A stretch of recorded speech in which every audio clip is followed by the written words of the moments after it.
¿Qué tal? ¿Cómo están todos? Un saludo a los hermanos que van a estar escuchando este podcast a través de Spotify, a los que lo van a estar viendo a través de YouTube. Este es el podcast de Iglesia Filadelfia y estamos viendo una serie sobre el Evangelio de Juan. Y en esta ocasión pues tenemos a un buen amigo que tenemos la bendición de tenerlo por estas tierras de Chihuahua, el norte de México, después de que se nos fue a cruzar el charco para España. Está hoy visitándonos. Y queríamos aprovechar de que anda por acá para grabar un episodio y charlar con él, ya que es alguien que le gusta también mucho charlar, investigar cosas de la palabra de Dios. Un saludo que quieras dar, Marco, con las palabras. Pues muchas gracias. Gracias, Arnoldo. Gracias a Marco por la invitación que me hacen. La verdad es que me siento honrado de estar en ese tiempo con ustedes y bueno, a inquirir un poquito en la palabra. Marco. No, bienvenido, Mac, ¿verdad? Tuve la oportunidad de tomar una clase hace unos días atrás con él y es algo especial. Igual, Arnoldo, no debemos de perdernos esta oportunidad. Ahorita que anda aquí en Chihuahua, que no nos visita casi, hay que aprovechar, ¿verdad? Sí, fíjate que a mí no se me había ocurrido, Mac. Y ya Marco me dijo que estaba ahí contigo en la clase, pues vamos a invitarlo al podcast. Y hoy pues no está con nosotros el Gastón, lo extrañamos, pero el día lunes tenía trabajo, estaba ocupado y le mandamos un saludote al buen Gastón, que siempre sus opiniones son muy interesantes, muy edificantes también para nosotros. Entonces le mandamos un saludo, ahora que no puede estar con nosotros en este a Gastón, episodio. A su esposa. A su esposa también, a Karina, ¿verdad? Que por ahí tuvo un pequeño accidente. Estamos orando por ella, por la familia, que se recupere pronto. Sí. Que Dios los bendiga mucho. Ok, bueno, vamos a entrar al podcast y hoy tenemos un episodio que creo que cae como anillo al dedo. Ahora que tenemos a Mac con nosotros, Mac es misionero, estuvo en España ahí un tiempo, no sé si ahorita haya tiempo de contarlo, está de regreso acá con nosotros y está en Pachuca.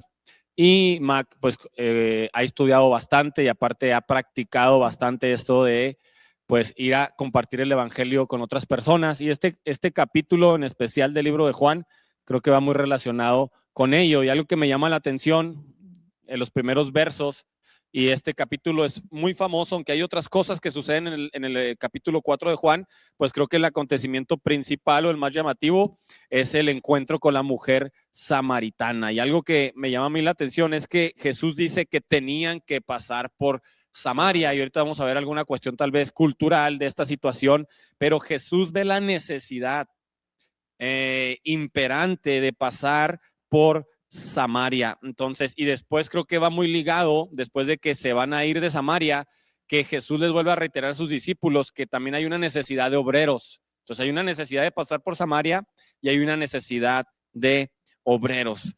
Y quiero ahondar un poquito en este tema, nada más que aquí me están llamando los spams. Quiero ahondar un poquito en este tema.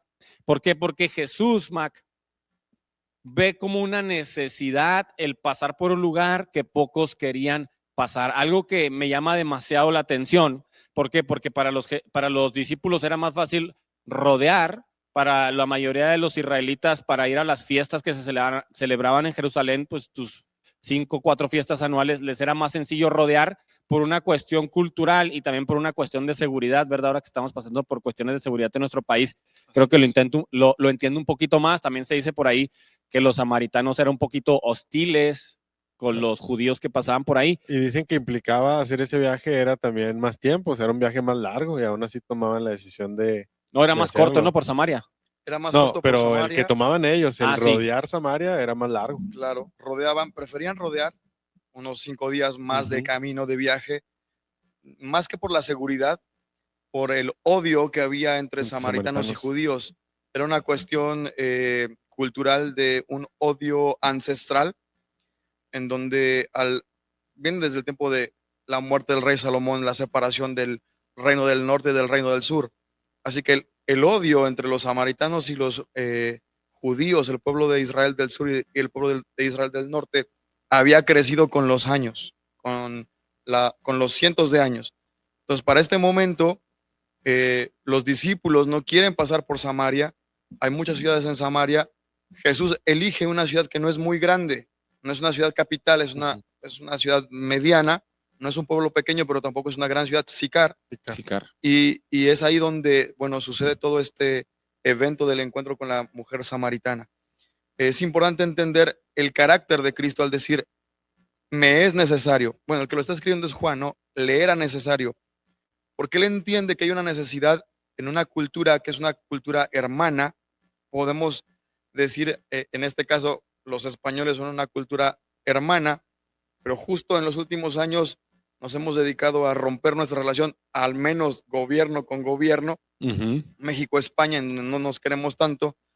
Entonces, creo que los podemos entender desde este punto de vista, aunque culturalmente nosotros no tenemos nada en contra de los españoles, quizá nuestro gobierno un poquito sí. Entonces, a Jesús le era necesario porque él entendía la necesidad transcultural que había en Samaria y estaba convencido, y yo creo en ese sentido que si él hubiese enviado a los discípulos a predicar a Samaria, se hubieran negado. Entonces, antes de que Jesús envíe a alguien, primero les enseña cómo romper las barreras culturales que los estaban impidiendo que el reino de los cielos también llegara a la cultura samaritana, ¿no? Porque ellos creían como judíos, como discípulos judíos, que solo era para ellos. Claro. Lo vemos después en el libro de los Hechos, pero Jesús lo primero que hace es romper estas barreras culturales, no con cualquier otra nación, sino con su enemigo número uno para ese momento. Claro, y algo que me llama aquí la atención es que una vez más Jesús demuestra que vino a buscar lo que se había perdido literalmente, porque Jesús viene a los grupos que están culturalmente segregados por la cosmovisión judía, ¿no? Desde un punto de vista de los galileos, y el hecho de que Jesús llegó y su ministerio más fuerte está en Galilea, en Capernaum, ya estamos diciendo que Jesús viene a los que nadie quería ir.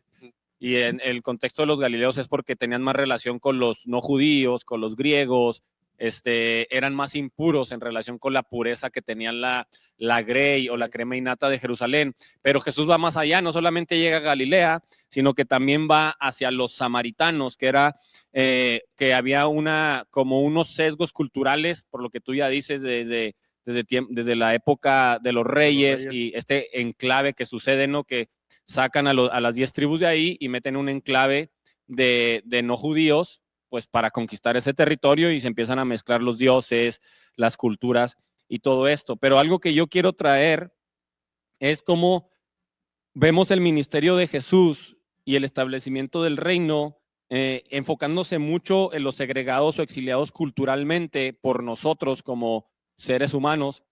Y hoy la iglesia posmoderna, en vez de hacer lo mismo que Jesús, de acercarse a los exiliados culturalmente, nos hemos dedicado en la última época, Mac y Marco, a hacerles memes, a burlarnos de ellos. Y voy a poner un ejemplo, pero primero quiero ir con una pregunta para ti y para ti, Marco. Sí. ¿Quiénes son los exiliados culturalmente en esta época? Porque ya no son las mujeres, ya no son los samaritanos, que en esa época sí lo eran. Hay una nueva mover en los últimos días de unos jovencitos que tienen una nueva tendencia, sí, que está en crecimiento, y pues yo veo a muchos compañeros de milicia con memes, burlándose, y puede ser que dé un poco de risa tal vez, ¿no? Pero tenemos que entender que hay una realidad, que estos jóvenes están buscando una identidad que no tienen, que no encuentran en ningún lugar. Entonces yo veo... ¿Te refieres a los Terians? A los Terians, me refiero a los Terians, justamente. No recordaba muy bien el nombre. Yo les explicaba hace algunos días a algunas personas que en mi época eran los emos y los yo fui emo. Eran los emos, los darketos, los punks, y cada época tuvo su situación, ¿no? Pero cada uno de estos grupos que son vistos con cierto recelo, con cierto cuídate, no te juntes con ellos, la iglesia, lejos de ir hacia ellos, de hablar su lenguaje, no sé cómo sería hablar su lenguaje, o de interesarnos en lo que interesarnos en lo que necesitan, lejos de hacerlo, pues los alejamos de nuestras congregaciones, los marginamos. Y para mí ese tipo de movimientos, el movimiento LGTBIQ+, el movimiento de los Terians, el movimiento en su época de los rockeros, los metaleros, los otakus, bueno, ya no me tocó porque ya estaba yo madurando, pero los otakus, todos esos tipos de movimientos, la iglesia, lejos de poder cruzar las barreras culturales, aprender a hablar sus idiomas, lejos de hacer eso, pues actuamos como los discípulos, ¿no? Se burlan. Nos alejamos y no queremos pasar por ahí, preferimos dar la vuelta y rodear, Claro. a entender que es necesario pasar por esas Samarias.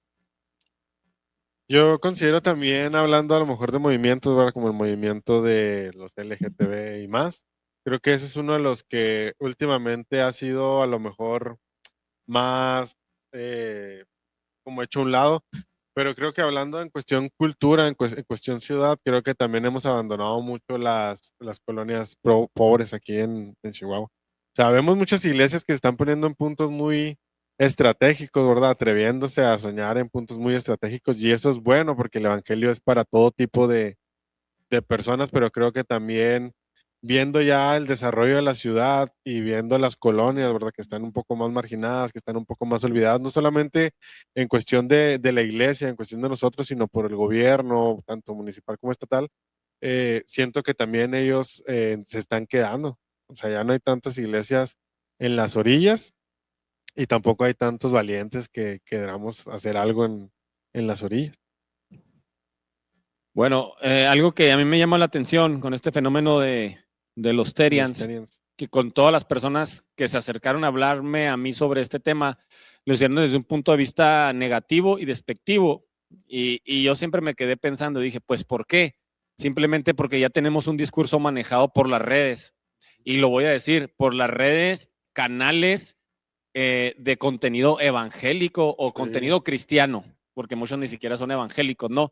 Y la mayoría de las redes hay un suceso que se hace en trending topic, en este caso los Terians, y las páginas cristianas lo toman para tener más seguidores, pero siempre lo toman desde un punto de vista negativo, ni siquiera para tratar de llegar a este tipo de subculturas que se están formando y que también necesitan el evangelio. Entonces yo con las personas que me acerqué, algunos por ahí, salió un video, lo voy a decir, muy estúpido, sobre Nabucodonosor, el primer Terian. Y se acercaron conmigo algunos hermanos, digo, ¿por qué tienen que creer eso? ¿Por qué tienen que tragarse eso en vez de tratar de alcanzar a estas subculturas, en vez de tratar de seguir páginas que simplemente generan seguidores haciendo este tipo de publicaciones tontas? Y luego me acerqué con otras personas y que decían, no, pues es que hay que llevarlos al psicólogo, hay que rechazarlos. Digo, pues independientemente de lo que tú quieras, es alguien que necesite el evangelio y necesitamos acercarnos a ellos para que Dios haga la obra. Pero ¿qué está pasando? Que dentro de las redes sociales, los que manejan las páginas de cristianos, lo que hacen es estar creando como este tipo de rechazo a estas subculturas que deberíamos de alcanzarlas, ¿no? Así es. Sí, la iglesia en general no tenemos la capacidad, y cuando me refiero a capacidad me refiero al corazón, de decir, bueno, este chico, esta juventud tiene una falta de identidad. ¿Quién les puede dar una identidad? Cristo les puede dar la identidad para la cual fueron ellos creados. Pero ¿cómo ellos se van a acercar a Cristo si no hay nadie que siente en su corazón que le es necesario pasar por donde están ellos? Claro. Y fíjate que considero que es algo que debe llamar nuestra atención porque ahorita Mac daba en el punto, ¿verdad? Creo que están carentes de identidad y es aún más alarmante porque tú ves al interior de la iglesia también y ves jóvenes que no se comportan como un Terian, no dices soy un Terian, pero sí te dan un grito de necesito identidad, y aún en la iglesia creo que no se ha hecho un trabajo a lo mejor tan redondeado, tan perfecto para que ellos mismos, ¿verdad? Desarrollen una identidad en ser hijos de Dios, o sea, en ser algo más valioso. Y vemos, ¿verdad? Jóvenes deprimidos, jóvenes con ansiedad, jóvenes con todo tipo de trastornos, con todo tipo de situaciones, y que aún, como dices tú, la iglesia no tiene la capacidad, no tiene a lo mejor el corazón para atender lo suyo propio, y tendemos, ¿verdad? O queremos pensar que vamos a estar preparados para atender situaciones que son al exterior de la iglesia, que al fin y al cabo sabemos que la solución o que el meollo está en que la gente tiene una naturaleza caída y necesitan el evangelio, necesitan a Jesús, necesitan salvación. Sí, por ejemplo, lo vemos ahí. Me sorprende la mujer samaritana porque llega Jesús, ya entrando a la historia de la mujer samaritana, claro, y empieza a charlar con ella y le dice, pero ¿por qué me pides tú a mí agua? ¿Tú qué? Para empezar, ¿eres judío? Y número 2, eres un hombre, ¿no? Y ahí también había un sesgo cultural que era muy raro que un hombre pudiera desarrollar una conversación con una mujer, al menos que estuviera coqueteando con ella. Se dice por ahí, al menos en esta Biblia comenta eso, de que cuando un hombre y una mujer los veían hablando, ya en una charla constante, era porque estaban ya conociéndose para tener una relación. También, probablemente en eso que mencionas, o sea, quien no había escuchado del Mesías o de Jesús, pues probablemente estaban pensando eso, ¿no? Pues está coqueteando. Sí, O sea, sin conocer. igual el pasaje dice que estaban solos, pero si alguien los llegó a ver de lejos, ellos están coqueteando. Pero a lo que me quiero enfocar es ya el sesgo de la mujer. Porque tú que eres judío y que eres hombre me estás hablando, y es lo que yo veo ahora en la actualidad con estas subculturas. Es que hay un nombre que le da la antropología a todos estos grupos, como los escatos, como los emo, como los terians, como nada más que se me olvidó el nombre que les da. Pero lo que sí yo veo es que estas subculturas ya piensan igual que la mujer samaritana. Si tú te acercas con un emo, si tú te acercas con una persona LGTB, él puede ir a cualquier lugar, menos se le ocurre ir a una iglesia porque sabe que en una iglesia lo van a rechazar. Y eso es lo que hemos logrado, y a veces nos sentimos orgullosos con nuestro cristianismo militante, apologético, que defendemos la fe. Nos sentimos orgullosos porque esa gente no quiere nada con Dios. No sé qué pienses tú, Mac. Sí, es grato ver cuando hay una iglesia que tiene un corazón distinto, porque sorprendemos a todas estas subculturas, pero no es muy común. La gran mayoría de nosotros como iglesias estamos encerrados en nuestra, al mismo tiempo, subcultura cristiana, en donde si no tenemos o cumplimos con este formato, con esta vestimenta, con esta manera de pensar, incluso a veces, entonces no podemos relacionarnos con otras personas. Creo que es el caso de los discípulos cuando regresan y ven a Jesús y se asombran de que esté hablando con una mujer. Entonces, Jesús tiene ese corazón para acercarse con la mujer, y algo que estoy convencido que abre el corazón de esta mujer es justamente la intención que hay de Jesús de hablar con ella y de no solamente tener un diálogo de pequeño, de pedirle agua por pedirle agua, sino es un diálogo profundo en donde ella empieza a hacer preguntas, a hacer cuestionamientos, y Jesús empieza a responder de acuerdo a la necesidad que hay en su corazón de ella.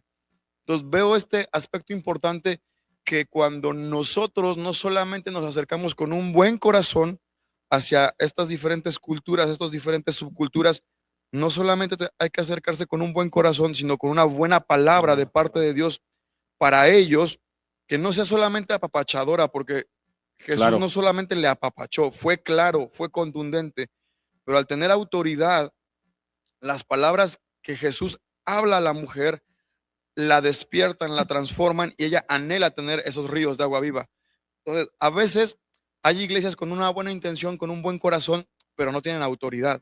Necesitamos no solamente un buen corazón, sino hablar con autoridad y que haya ríos que traigan agua viva para traer vida donde hay muerte. Ok. No, le iba a mencionar eso que comenta Mike, perdón, Mac, que también me llama la atención en cuestión de probablemente qué conversaciones, ¿verdad? Está acostumbrada ella, la mujer samaritana.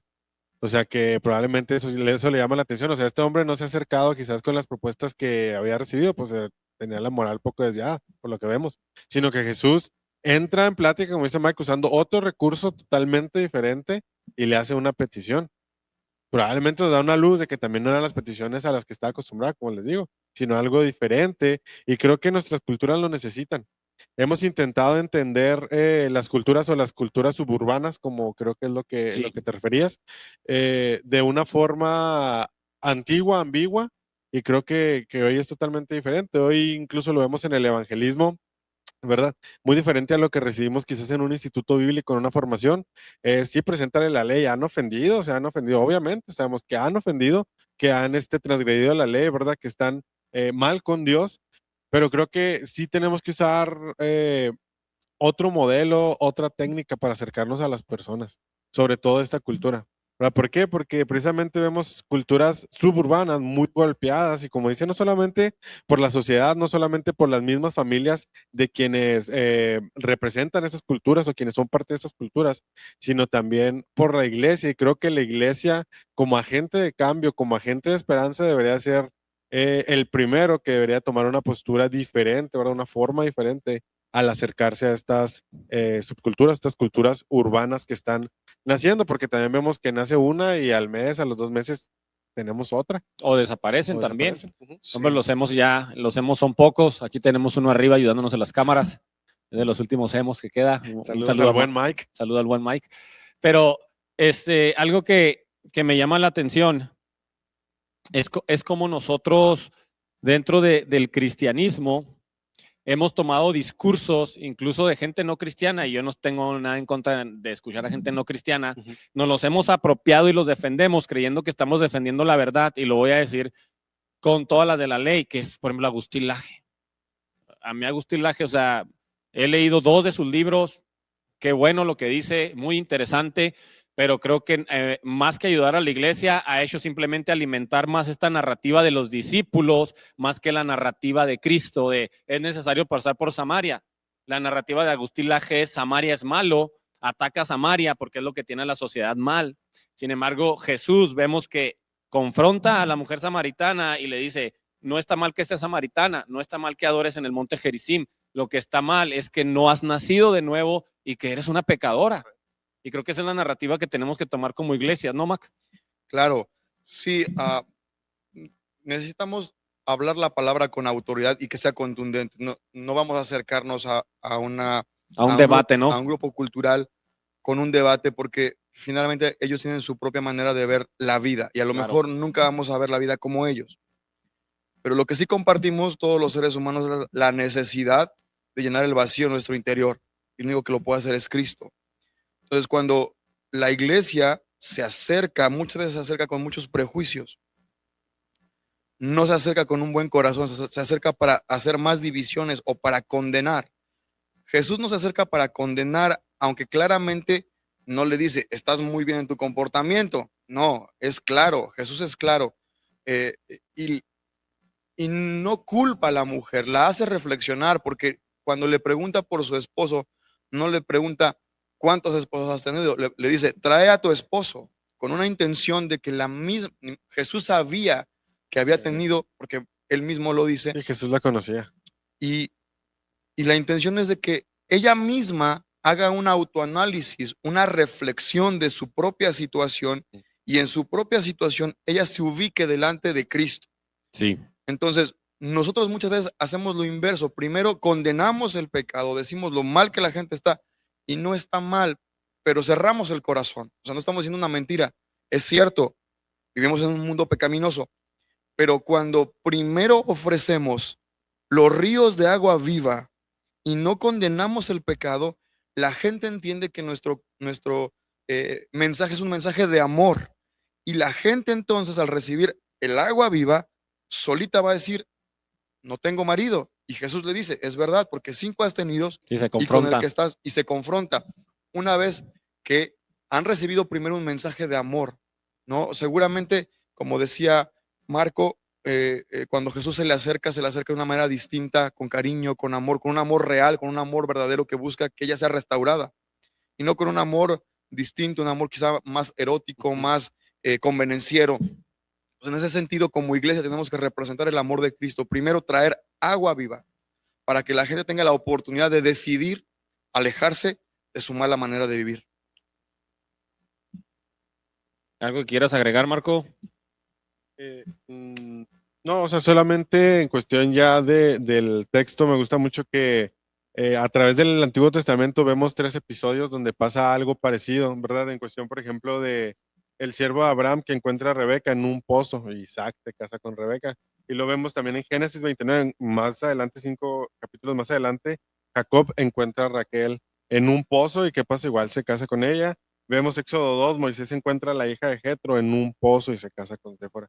Entonces es bien interesante que el patrón siempre es el mismo, ¿verdad? El hombre encuentra a la mujer en un pozo, y Juan sigue este patrón, y que a lo mejor, ¿qué es lo que nos está diciendo Juan? Pues que Jesús es el novio, ¿verdad? Y que Samaria, todo ese pueblo marginado, todo ese pueblo rechazado, todo ese pueblo considerado infiel, que nosotros, aunque nunca quizás, bueno, el pastor sí fue emo y sí fue parte de una cultura suburbana, yo fui cholo, Yo también fui parte de una cultura suburbana, eso sí todavía no se extinguen, A gracias a mucha Dios. honra fui emo. Yo fui hijo de pastor, otra cultura cristiana. Sí, cómo no. entonces todos fuimos rechazados, todos fuimos marginados en cierto punto, pero ¿qué podemos encontrar esto?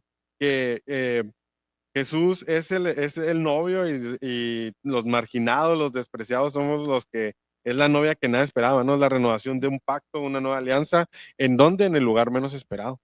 O sea, y vemos una víspera de lo que era el reino, en lo que el reino iba a traer con él. Lo que pasa es que a veces nos adelantamos un poco porque pues, en la dominical, en la iglesia, pues vamos más adelantados ya en los capítulos. Entonces ya tienes como que una visión más o menos de a lo que va a llegar Juan. Pero se me hizo muy interesante eso. Sí, algo que me llama la atención también es que Jesús tiene una charla, un capítulo anterior, no sabemos cuántos días hay de diferencia entre la charla de Nicodemo y la mujer samaritana, pero me llama la atención que Jesús para cada charla, que tú dijiste que son 7 encuentros, ¿no? En el libro de Juan, ahorita nos ministró el erudito Mac esto, que son 7 encuentros, eso yo no lo sabía, pero vemos que si estudiamos a profundidad los 7 encuentros, Mac, vamos a ver que Jesús con cada persona tiene una dinámica o un plan diferente y una estrategia diferente, es la palabra correcta, para llegarle a las personas. Y muchas veces nosotros como iglesias, si pertenecemos a un movimiento específico o no, sea el caso de cada quien, usamos una estrategia para todo. Y creo que también ahí es donde creo que hemos cerrado un poquito el camino. ¿Por qué? Porque Jesús habla con Nicodemo, un maestro de la ley, y le habla, y lo vimos en el podcast pasado, le habla al nivel de un maestro de la ley. Claro. Lo deja impresionado, le dice, no, tú tienes una autoridad de otro nivel, le dice el mismo Nicodemo. Y ahora está con una mujer que se podría decir que casi es una prostituta, porque ha tenido muchos maridos, que ahorita estábamos discutiendo si tenía dinero o no, posiblemente era una mujer que tenía influencias dentro de Samaria. Pero lo que vemos es que cuando Jesús le está diciendo su pasado, pues, en un momento determinado le dice, oye, pues sí, no tienes marido porque has tenido 5 y el que tienes no es tu marido, le revela de alguna manera su pasado o su vida. Y yo investigando un poquito, entendí que los samaritanos, a diferencia de los judíos esperaban un Mesías que los libertara de Roma. Sin embargo, los samaritanos esperaban un Mesías que reemplazara al profeta Moisés. Entonces Jesús le viene a ella como profeta. Así es. O sea, entiende la estrategia para llegarle a ella, y nosotros como iglesias a veces erramos a la estrategia. Lo que hacemos, pues Amac, que ahorita nos platicabas tú que ustedes aplican una EBDB en invierno y una en verano, y yo, pues ¿por qué no lo hacemos igual que Mac? Porque si a él le funcionó en Pachuca, pues a nosotros va a funcionar en Chihuahua. ¿Y tú cómo sabes si te va a funcionar o no? A veces o imitamos o no cambiamos de estrategia. ¿Qué debemos hacer nosotros? ¿Cambiar de estrategias para estas subculturas? ¿Qué deberíamos hacer? ¿Tú qué nos dices, Mac? Bueno, claro. Creo que cuando uno va cruzando culturas, uno entiende que no podemos hablar de la misma manera. No sé si pueda decir esto o no, claro. Pero aquí verdad no podemos pausar. En verdad no sé si pueda decir esto o no, pero cuando mis hijos llegaron a España, al convivir mucho con los españoles, y se les pegaron 2 palabras que aquí no son muy comunes, o son comunes, pero desde un punto de vista que no son muy lindas. Malas palabras. Malas palabras aquí, pero en España son muy comunes, que es el verbo agarrar, pero que sí. Se dice coger. Y otra palabra que es un poco más fea, ¿no? Entonces, yo no tengo ningún problema porque entiendo que es una manera de hablar allá. Entonces, para yo poder conectar con la gente, tengo que cambiar mi manera de hablar. No desde un punto de vista agresivo, grosero, sino tengo que hablar como ellos para que ellos puedan entenderme mejor. Entonces, estos cambios que a veces hacemos, que a lo mejor tiene que ver con cómo hablar, la forma de hablar, la manera en cómo yo me acerco a alguien. Por ejemplo, en España se dan 2 besos al saludarse. Hombre y mujer son 2 besos. Aquí solamente de mano, o a veces uno tal vez. Entonces, son aspectos que son a lo mejor pequeñitos, pero que son muy importantes, y que Jesús entiende y maneja tanto en forma, en lenguaje y en contenido para poder llegar al corazón. ¿Qué tenemos que hacer? Primero tenemos que saber quién es nuestra audiencia, quién es a la persona con que estoy predicando, compartiendo, hablando el mensaje, y según mi audiencia poder hablar en su idioma. No puedo llegar a hablar de amor, por ejemplo, con un metalero, no, porque el metalero me va a decir, no, eso no, yo no quiero hablar nada de cositas de amor y cursilerías. Esa es la verdad. Sí. Pero si le hablo de sangre, de clavos, de látigos, hablando de la cruz de Cristo, a lo mejor eso le va a llamar la atención, ¿no? Es un ejemplo, ¿no? Y a lo mejor si hablo con unos chicos que son un poco más lindos, más fresas, a lo mejor el contexto es distinto en cómo yo puedo acercarme. Jesús estaba preparado para poder hablar a la necesidad de la gente. Nosotros queremos que la gente se adecue a nuestro formato. Y a nuestras necesidades. A nuestra necesidad. Y no es así. El evangelio es para todos. El evangelio está disponible para todos. Algunos años después, Pablo justamente escribe en una de sus cartas: con el judío me hago judío, con el griego me hago griego. No porque yo sea un camaleón y haga cosas malas, sino él está diciendo: yo hablo su idioma, conozco su cultura para poder presentar el mensaje de la mejor manera que ellos lo puedan entender, para que el mensaje surta efecto en sus corazones. Claro. Eso es interesante. Y nosotros ahora vemos que hemos desarrollado nuestra subcultura cristiana, que lo llamaría Soren Kierkegaard, lo llamaría cristiandad. Cristiandad, ¿no? Que hemos desarrollado una subcultura cristiana y yo veo que llega una persona nueva a la iglesia y pues se siente como un bicho raro en nuestra subcultura cristiana. ¿Por qué? Porque decimos, no, es que tú te tienes que adaptar. Yo recuerdo que una ocasión fue un campamento de jóvenes, me invitaron a predicar y esta iglesia para mí es una subcultura cristiana, con todo el respeto lo digo, e invitaron a una persona nueva que no había ido a la iglesia y a esta persona a veces se le salían malas palabras y siempre se lo estaban recalcando y haciéndolo sentir mal. Entonces digo, es que él está entrando a una cultura que no conoce y desde este punto de vista nosotros lo excluimos inmediatamente en vez de que Dios empiece a hacer la obra en él. No sé qué piensas tú, Marco. No, que sí, que realmente queremos siempre afrontar las situaciones, ¿verdad? Como desde este ejemplo de una gente nueva, pero también allá afuera cuando compartimos el evangelio, creo que de ahí se ve cómo enfrentamos, porque siempre buscamos estar en el lugar más cómodo para poder compartir el evangelio.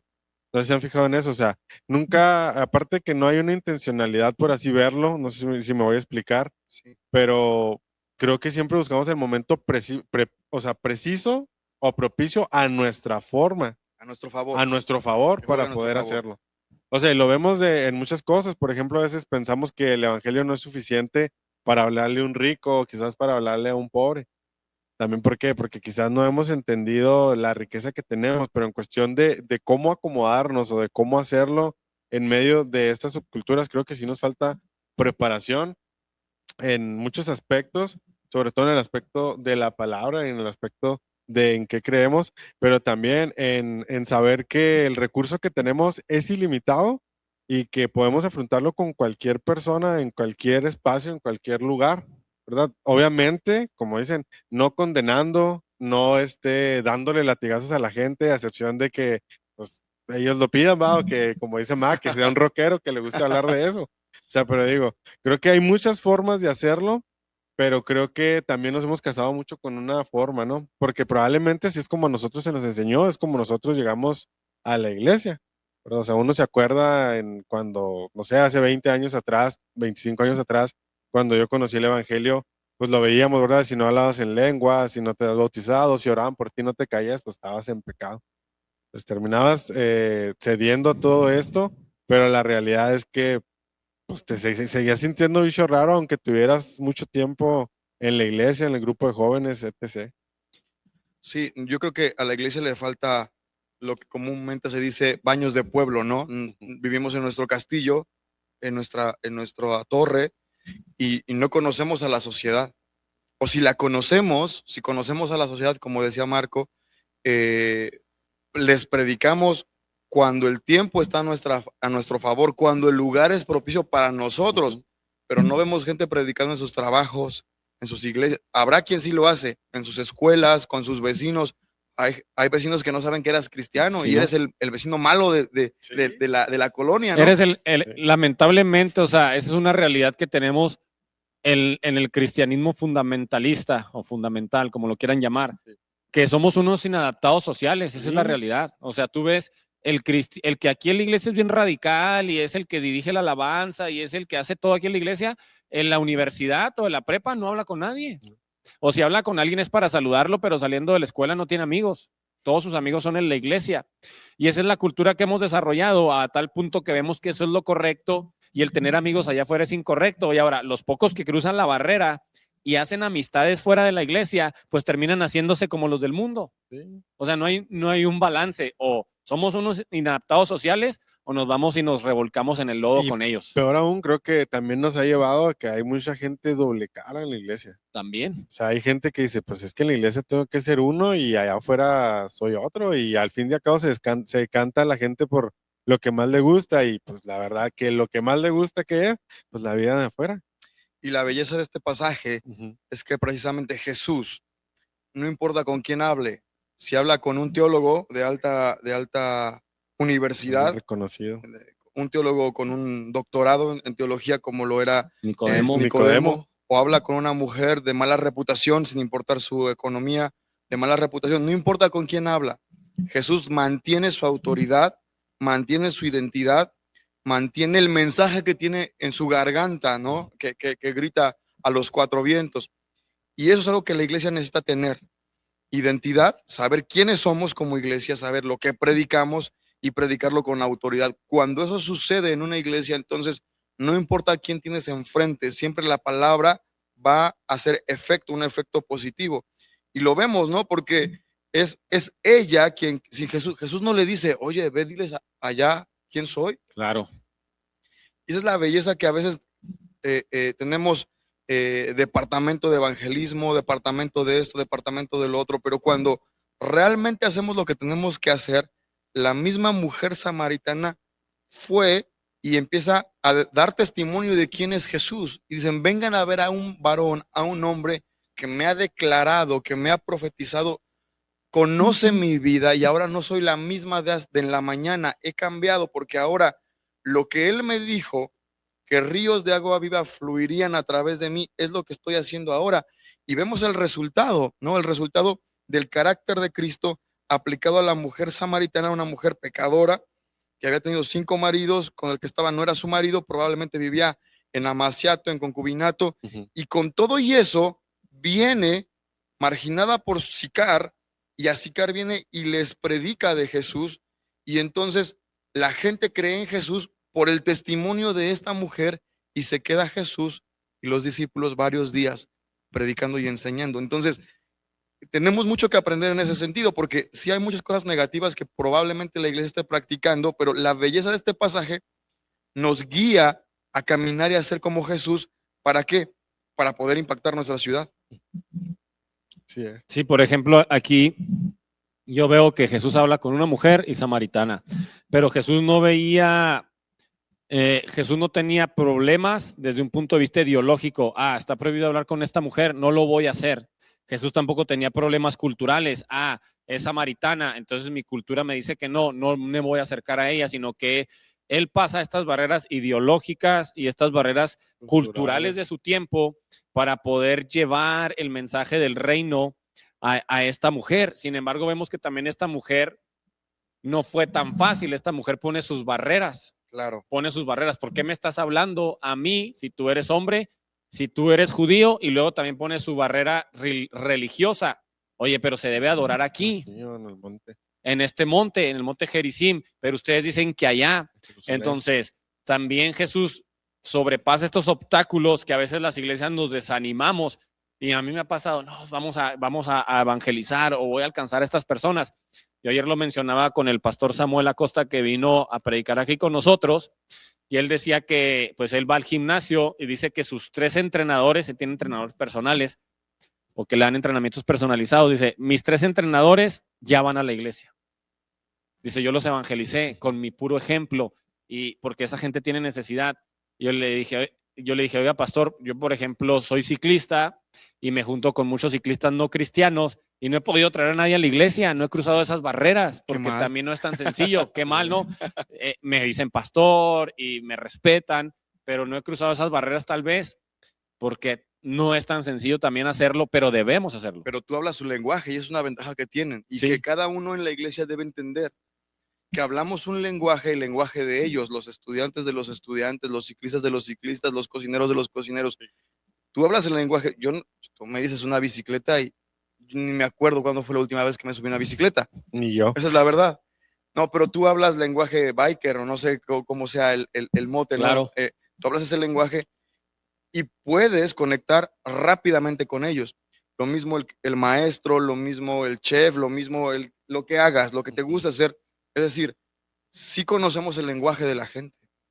En su lenguaje podemos llegar a predicar, enseñar, porque ellos ya saben quiénes somos, aunque nosotros no digamos que somos cristianos, lo saben. ¿Por qué? Porque el Espíritu da testimonio de nosotros.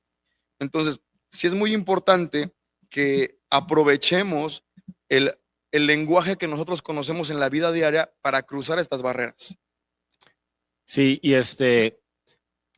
pienso que esta subcultura que hemos creado como cristianos tal vez es la raíz o es lo que ha ocasionado que haya mucho estancamiento en el crecimiento de las iglesias.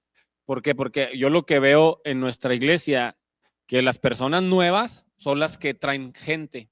Y las personas que tenemos muchos años en la iglesia ya no invitamos a nadie porque tu círculo social ya no es ningún no cristiano, ya no tienes un lenguaje fuera de la iglesia, sino tu lenguaje es totalmente cristiano. Y no es de que vas a hablar malas palabras, pero yo pienso, y eso lo empecé a predicar en la iglesia hace como 2 años, que a mí me ministraba mucho Dios a través de la oración y la lectura de la palabra y me llevaba a, tienes que volver a comer con más publicanos. Claro. Ese era el mensaje que me daba directo Dios y yo lo compartí con la congregación. Hermano, tienen que empezar a comer con más publicanos nuevamente. Si tiene años sin juntarse con algún vecino o ir con él y hablarle de Dios o simplemente salirse con él a tomar un café, hay que volverlo a hacer porque si no, ¿cómo vamos a alcanzar a las personas? Bebedor de vino y amigo de pecadores, le decían a Jesús. Por ejemplo, tú que estabas en España, Mac, ¿cuál era la forma que podías alcanzar gente? No era parándote a predicar los 10 mandamientos, era relacional, ¿no? Ir al bar. Ir al bar. Bueno, el bar es muy diferente en España que en México, claro. Los bares son familiares. Normalmente en la mañana hay gente que es mayor y por la tarde es gente que es más joven, ¿no? Porque la mayoría trabajan. La mejor manera de relacionarte con las personas, uno, es ir al bar por la mañana si quieres encontrar gente que es de una edad avanzada. Ir al bar por la tarde si quieres encontrar gente que es más joven, tarde, noche. Asistir a los cumpleaños que invitan, ¿no? A tus hijos. Sí, me comentaban, no, a mí tan mal que me caen. Sí. Asistir a los cumpleaños, realmente, pues va tu hijo y juega, pero está siempre con las mamás o con los papás platicando. Y esas relaciones que vas formando, esas amistades que vas, no necesariamente tienes que predicar y decir, oye, no, sino tienes que armar relaciones de amistad. Hasta la fecha tenemos tanto mi esposa como yo, buenas relaciones con amigos que dejamos, que jamás les predicamos, no porque no quisiéramos predicarles, sino porque creímos oportuno que era más importante predicar con el ejemplo, predicar con nuestra amistad, que decirles eres un pecador o algo así, ¿no? Entonces, en ese sentido es importante que sepamos tener buenas relaciones y predicar no solamente con lo que hablamos, sino cómo nos comportamos, ¿no? España tiene muchos problemas con respecto a los matrimonios, hay muchos matrimonios en crisis, muchos matrimonios que ya no son matrimonios, solamente son dos personas que se unen a vivir en unión libre. Entonces creo que el testimonio de un matrimonio sólido, aunque tiene problemas y dificultades, es avasallador, especialmente en el lugar donde estábamos nosotros, y eso es algo que llamaba mucho la atención. Así que yo creo que es importante poder acercarnos a los lugares en donde la mayoría cree que no se puede predicar y predicar de la mejor manera que uno puede hacerlo, y es a través de cómo vivimos, más allá de darles una prédica o confesarles sus pecados. Sí, escucharlos. Fíjate que ayer me pasó una situación, me comentaba Arnoldo, fuimos a comer, yo la verdad ya andaba cansadón, pero dije, bueno, mi hijo quería ir a la piñata. Fuimos a una piñata y la única mesa que había lugar, pues estaban los papás de un compañero de uno de mis hijos. Ya nos sentamos y pues empieza la plática, ¿no? Y ya el domingo, a veces como pastor, no sé si te les pasa, ya traes la pila baja, sí, ya convivir con la gente. No, pues ya empezaron y ¿a qué se dedican? No, pues ya. Le dice a mi esposa, no, pues tenemos nuestro trabajo y somos pastores. Y ahí se puso la plática interesante porque el muchacho nos dice, yo nunca había platicado con unos pastores. ahora qué interesante, ya nos empezó ahí a hacer algunos comentarios. El punto llegó a la plática acerca de uno de mis hijos, ¿verdad? Que fue prematuro y eso nos llevó a la plática. Dice, no, pues ustedes tuvieron muy buena experiencia, es que ustedes están muy cerca de Dios, están muy bien con Dios. Y recuerdo, pues yo aproveché ese momento, ¿verdad? Y le hice el comentario, pues es que así como estoy yo, lo puedes estar tú. Dijo, bueno, pues se quedó la plática muy interesante, tenemos que irnos nosotros, pero estaría padre volver a reunirnos para hablar un poco más de esto. Y dije yo, se propició el momento, o sea, se dio la oportunidad y en lo que a veces en lo que menos esperas, ¿no? Una piñata, se dio la oportunidad de precisamente, como dices tú, romper estas barreras, porque me hizo muy interesante el comentario que él decía, nunca había platicado con un pastor. Entonces digo, bueno, también es necesario a lo mejor como pastores, como dice Arnoldo, yo estoy muy de acuerdo romper nuestro grupo de amigos, nuestro círculo, no de una mala manera, sino de una manera en que empecemos a tener relaciones con personas, ¿verdad? Que probablemente la gente de la iglesia te diría, no tengas una relación con ellos. Sí. O sea, no abras tu círculo con ellos, pero es necesario porque es la única forma en que ellos van a tener una exposición al evangelio. Si no es a través de un mensaje claro, como decía Mike, bien importante, a través de tu vivencia, a través de tu testimonio, o sea, a través de Claro. quién eres. Porque ellos pudieron ver que a raíz de lo que nosotros vivimos como padres, ellos dijeron, no, es que ustedes están muy bien con Dios. Esa es la única que nosotros podemos entender. Se me hizo muy interesante Sí, eso. y estamos muy alejados de este tipo de conversaciones y vemos que Jesús generaba conversaciones con personas incómodas para los demás. Hay algo que a mí me llama la atención y que tal vez va a ser escandaloso para algunos, pero hay en algunos movimientos o denominaciones que está prohibido que tú prediques o oficies una boda que no sea de personas cristianas o unos 15 años o todo tipo de estas cosas. Y yo en mis 8 años como pastor, si en algún lado he compartido el evangelio es en este tipo de eventos. No sé por qué, a mí no me gusta ir a las bodas, Mac. Fui a la mía porque si no mi esposa pues, no me hubiera podido casar con ella. Y cuando empiezo el pastorado, me convertí en el pastor de las bodas y no sé quién le pasó mi teléfono a la gente. Oiga, me dijeron que usted es pastor y predica. Y prediqué en muchas bodas de gente no cristiana. El pastor de los Y yo inconversos. les decía, bueno, ustedes no son cristianos o uno de los dos es cristiano. Mi requisito es, tienes que tener 3 pláticas prematrimoniales conmigo. Y ahí yo le di el evangelio a mucha gente. Y no sé si un día vayan a la iglesia o si un día cuando esté viejito se muera y acepte a Cristo antes de morir. No lo sé, pero fue una de mis oportunidades. Ya este año casi no el año pasado ya no me invitaron mucho. De compartir el evangelio. También me acuerdo que los funerales, el pastor Juan, hicimos una dinámica muy padre durante un tiempo donde íbamos a las funerarias con una guitarra y la gente está llorando y llegas, oye, pues soy pastor, puedo tocar unas canciones y compartir un mensaje, porque mucha gente no invita ni a un sacerdote, claro, ni a nadie. Sí. Y nos decían, claro, y ahí compartimos mucho el evangelio. Después de predicar en un funeral de estos, pude abrir una célula por un mes con personas que pues, no eran cristianas. Digo, y hemos dejado de hacer esto. Entonces, es una oportunidad de regresar a compartir el evangelio y a generar conversaciones con esas personas que están fuera de nuestro círculo convencional, ¿no? Claro, y esto es algo que solamente en el pasaje ve Jesús. No, los discípulos no lo ven, no lo logran ver. Por eso a veces sí creo que somos bien discípulos de Jesús, porque somos igual que ellos, ¿no? Jesús les dice, ustedes están viendo que todavía faltan 4 meses para la siega. Y porque ellos estaban viéndola de forma natural, pero ustedes no se están dando cuenta que lo que está pasando con la mujer samaritana es que es necesario ahora que haya fruto.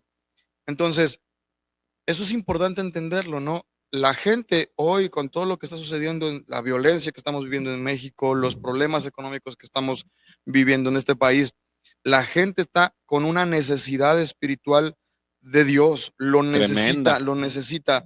Familias rotas, hay más drogas que años anteriores, más alcoholismo, y sí lo sabemos, sí lo vemos desde el punto de vista natural.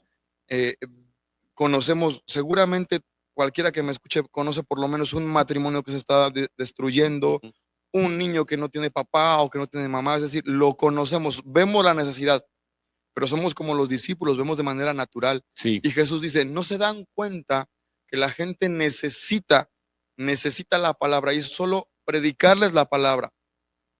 Al final del tiempo con la samaritana viene y les predica, les habla de Jesús.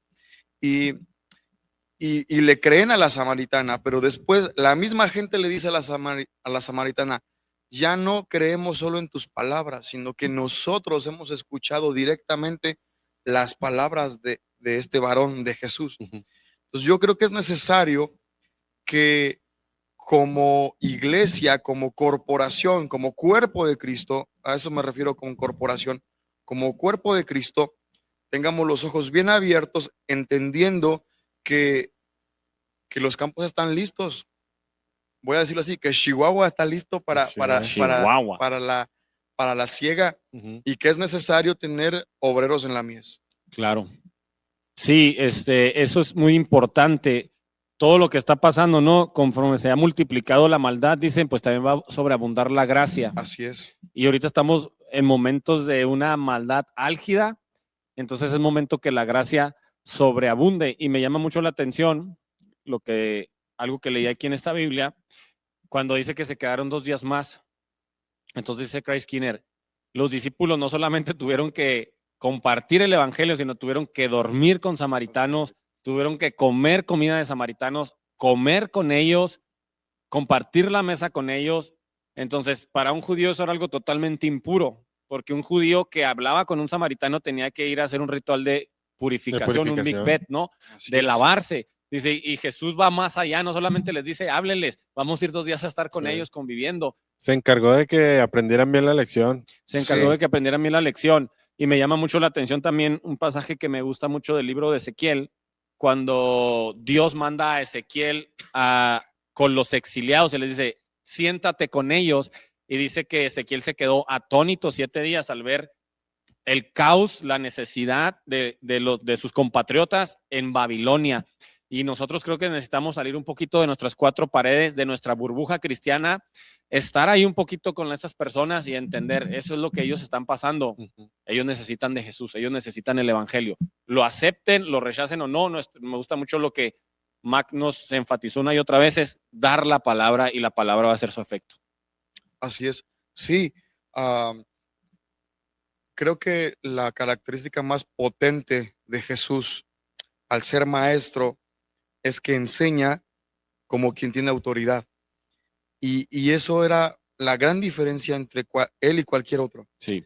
Ahora, Jesús cuando envía a los discípulos y después se convierten en apóstoles, les da autoridad.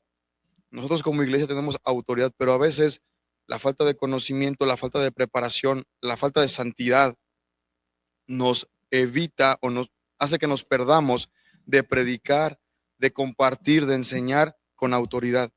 Y nos encerramos, ¿no?, en una rara cultura.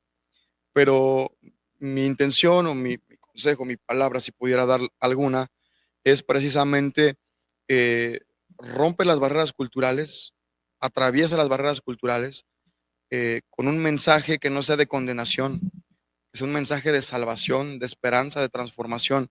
Y verás lo mismo que le pasó a Jesús. La misma ciudad de Sicar los invitó a quedarse, ¿no? 2 días en los mejores lugares de Sicar, ¿no? Predicando, enseñando, así que abrieron las puertas abrieron totalmente. las puertas. Entonces yo creo que eso es necesario, enseñar y predicar como quien tiene autoridad. Y es que también a veces tenemos esa tendencia a prejuzgar de que esta gente no tiene necesidad. No, ellos no tienen necesidad, no creo que sea necesario hablarles, pero eso nos muestra que ellos estaban listos para recibir el evangelio, o sea, que era algo que Dios había ya provisto, ¿verdad? Para ese momento, para ese tiempo, y creo que para nuestro tiempo también lo es. O sea, para nosotros también es necesario que rompamos esas barreras, como mencionan ustedes, muy interesante, que expandamos un poco también nuestro criterio. Porque como decía ahorita Arnoldo, me gusta mucho, a veces también la realidad es que las familias cristianas están bien. O sea, no sé ustedes cómo lo vean, está bien, pero cuando tú, ¿verdad? Sales de tu contexto y conoces una familia que no es cristiana. Está todo podrido. Ajá, ¿cómo? O sea, sí, ves tú a lo que se enfrentan, ves cómo vives y aún agregas el peso de que tú tienes esperanza y que tú tienes una paz que no es tuya, que tú no recibes, sino que es Dios mismo obrando a través del Espíritu Santo en tu vida, en tu familia. O sea, te das cuenta que hay una necesidad seria.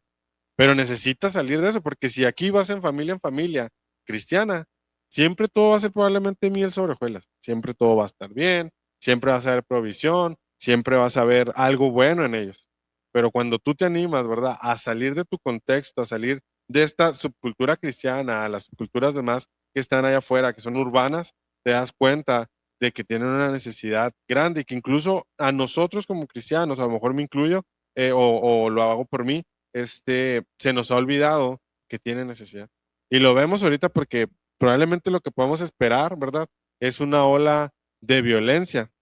Pero sabemos que Así también es. Dios es el Dios del caos. El Dios que tenemos es el Dios del caos.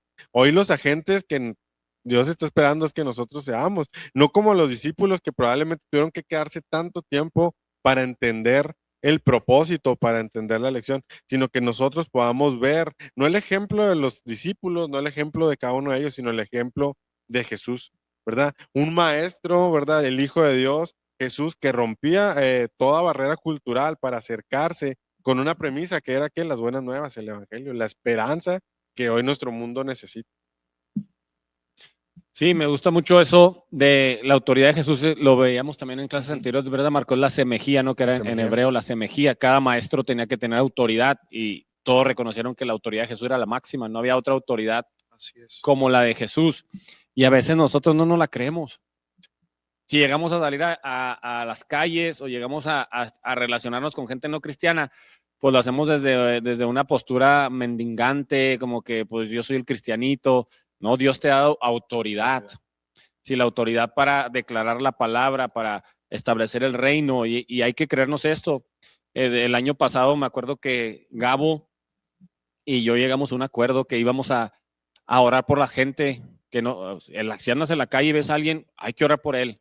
O si platicas con él que no es amigo tuyo, ora por él. Y lo practicamos algunas veces, y yo recuerdo que una de las ocasiones fui a recoger a mi hijo a la escuela, y vi que una persona estaba llorando, una muchacha estaba llorando con un adolescente, y simplemente me acerqué y les dije, soy pastor, veo que estás llorando, no quiero saber qué te pasa, si quieres decírmelo está bien, pero me gustaría hacer una oración por ustedes.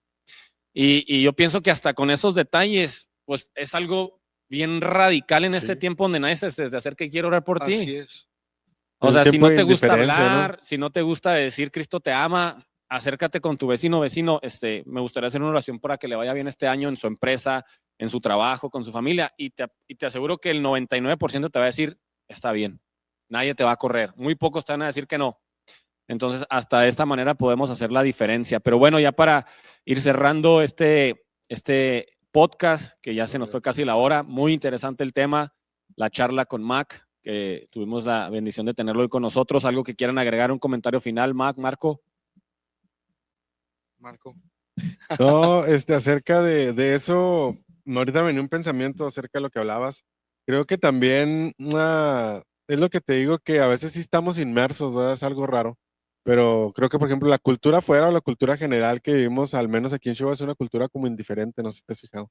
Por ejemplo, hoy vemos las redes, ¿verdad? Desde peleas de adolescentes que la gente en vez de separar, o sea, grabando, o por ejemplo, gente peleándose en medio del tráfico y la gente en vez de pues, procurar, ¿verdad? Hacer mucha algo. violencia ahí en la ciudad. O sea, y no solamente en eso, sino por ejemplo también lo que se publica de memes acerca de otras cosas. Y creo que la iglesia también ha abrazado mucho esa indiferencia de la gente, de la necesidad que apremia, y creo que hacer lo mínimo, como dices tú, una oración por una persona que no conoces, pero sabes que está en necesidad, a lo mejor el salir y hablar con tu vecino, hacer una oración por él, si conoces la esposa, el esposo, los hijos, ora por ellos. No necesitas decirle, sino vecino, estoy orando por usted, por sus hijos, porque les vaya bien, ¿verdad? Por aquel familiar que no es cristiano también y que tenemos tiempo quizás sin procurar, sin hablar con él, sin escucharlo, sin conocer sus necesidades. Creo que haciendo lo mínimo es como podemos empezar a poner en práctica esto y entender un poquito más el carácter y quién era Jesús, la esencia de Jesús, y una esencia que necesitamos en nuestro tiempo. Romper, ¿no? Yo creo que es romper la religiosidad que tenemos. Somos muy religiosos, aunque somos cristianos, tenemos mucha religión en nuestra manera de conducirnos. A eso me refiero, ¿no? A muchas prácticas, muchas formas, muchas costumbres.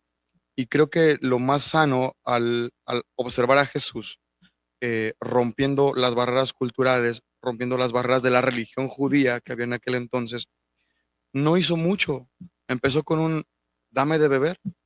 ¿Qué de religioso, qué de evangélico tiene dame de beber? Nada. Y a partir de ahí empieza un diálogo, es fascinante, ya lo hablamos, y esto deriva, dame de beber termina en una campaña evangelística de 2 días en donde toda la ciudad escucha el mensaje del evangelio. Entonces, bien lo decía, no, a lo mejor no es el gran mensaje, el gran predicador, pero con un dame de beber agua es suficiente para que la gente pueda conocer el corazón de Cristo a través de nosotros. Muy bien, pues ahí están las palabras sabias de Mac, un muy buen comentario final. Y estamos por terminar el podcast. Ahí los que lo van a escuchar, compártanlo con alguien más para que escuchen contenido bíblico. Creo que estamos tratando de estudiar pasaje a pasaje. Juan, no tenemos la última palabra, pero tratamos de estudiar y dar consejos conforme a la palabra de Dios. Así que compártanlo con alguien, incluso con alguien que no conozca de Jesús.